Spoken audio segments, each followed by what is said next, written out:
okay, I'm just gonna put this aside and hope that I can go without water for a few weeks.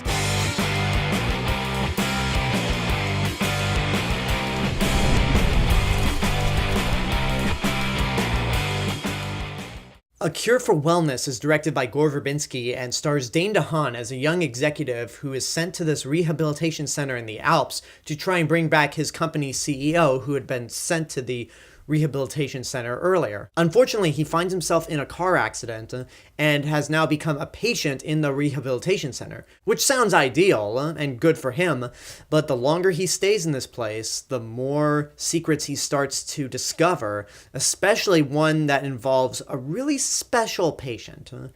Now, this is directed by Gore Verbinski. This is the same man who did movies like Pirates of the Caribbean, the first three, Rango, and The Ring. The Ring was the movie that he made that kind of really launched his career. It was one of the first PG-13 horror remakes, and it was a huge success. I think it's good, but not as great as everyone else says, mainly because I saw it a decade and a half after it came out, so I was kind of late on the whole The Ring train, and I will not see Rings. I'm sorry, I refuse to see that piece of shit. I haven't seen it, but I'm going to assume that it's a piece of shit. So this is a movie that brings Gore Verbinski back to his horror traits that he started with The Ring. And the structure of the story is actually not too far off from what we've seen in other things. This is a movie about a guy who goes to a mental hospital, gets trapped there, and soon discovers some dark secrets. We've seen this in several other movies before, but as long as they do something creative, exciting, or sometimes different with it, then I can be on board with it. And A Cure for Wellness does just that. This movie is a combination of The Shining, Shutter Island, and Batman Arkham Asylum in terms of the way it feels. Like The Shining, there are a lot of really creepy, unsettling what the fuck moments throughout. And much like Shutter Island and Arkham Asylum, it has that familiar plot where the main character is sent to this place and finds himself unintentionally trapped there. But it is really well done and really creepy.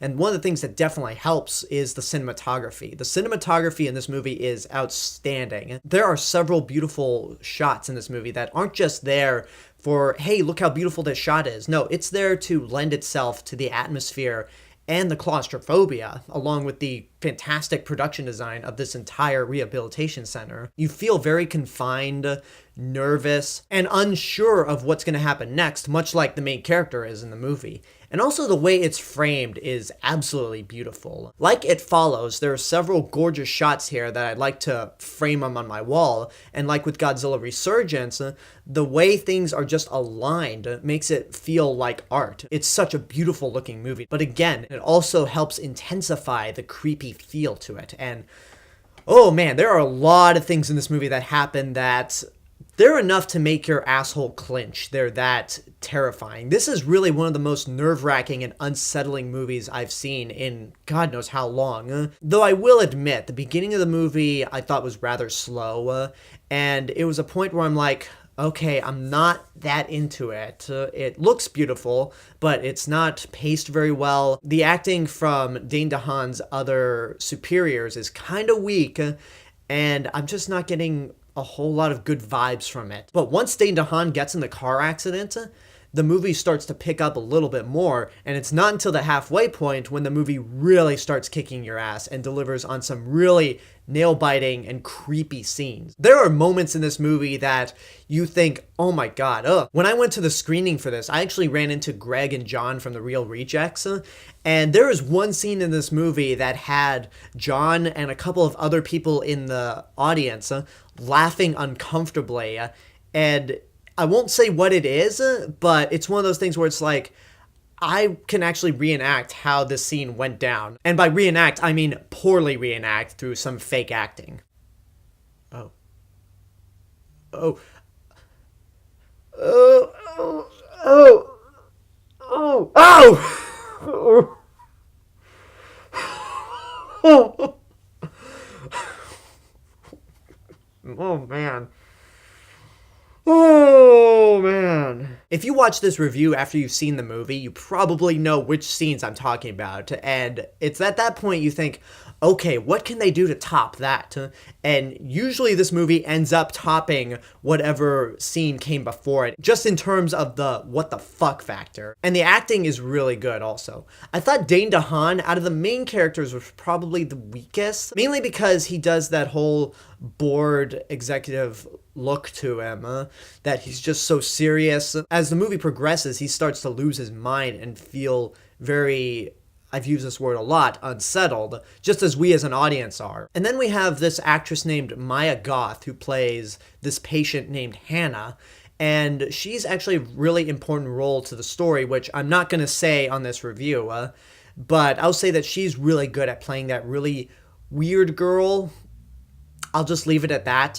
But the one actor that commands every scene that he's in is Jason Isaacs as the head of the rehabilitation center. On the outside, he seems like a really nice guy, but as the movie progresses, and if you've seen this plot before, this scenario before, you kind of know that there's a little more to him. Again, I won't say much, but I will say that if you hated him as Lucius Malfoy in the Harry Potter movies, in a good way, then you will absolutely hate him. Might not even look at him the same again after seeing him in A Cure for Wellness. And if you hate him as the Inquisitor in Star Wars Rebels, then you are way too fucking young to be watching this movie. The ending of the movie is incredible. I complained about the slow opening, but whenever I watch a movie, I'd rather it have a great ending rather than a great opening and a piss poor ending. The ending of this movie is so well done in terms of the way it looks, in terms of the excitement value, in terms of the movie's twist that it has. And after you watch that and after the credits roll, it'll just leave you in your seat going,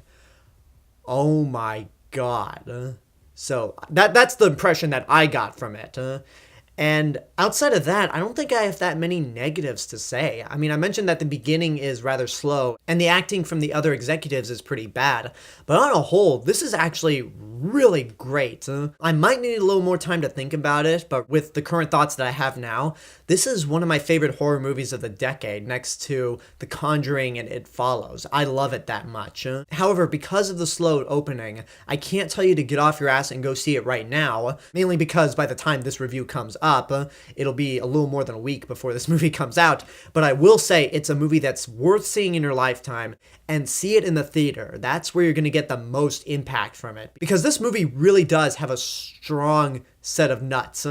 It pulls no punches. I'm actually surprised that this is just rated R. There are some scenes in here that, because they don't cut away, it could easily have gotten an NC-17 rating, and especially with some of the themes that the movie touches. So that's just my thoughts, but A Cure for Wellness is definitely a really great time. And I gotta say, with 50 Shades Darker coming out, if you guys out there get dragged by your girlfriends or wives, then this is the perfect movie to get revenge on, because you want to have your girl cuddle up during some of the really cringeworthy what the fuck moments.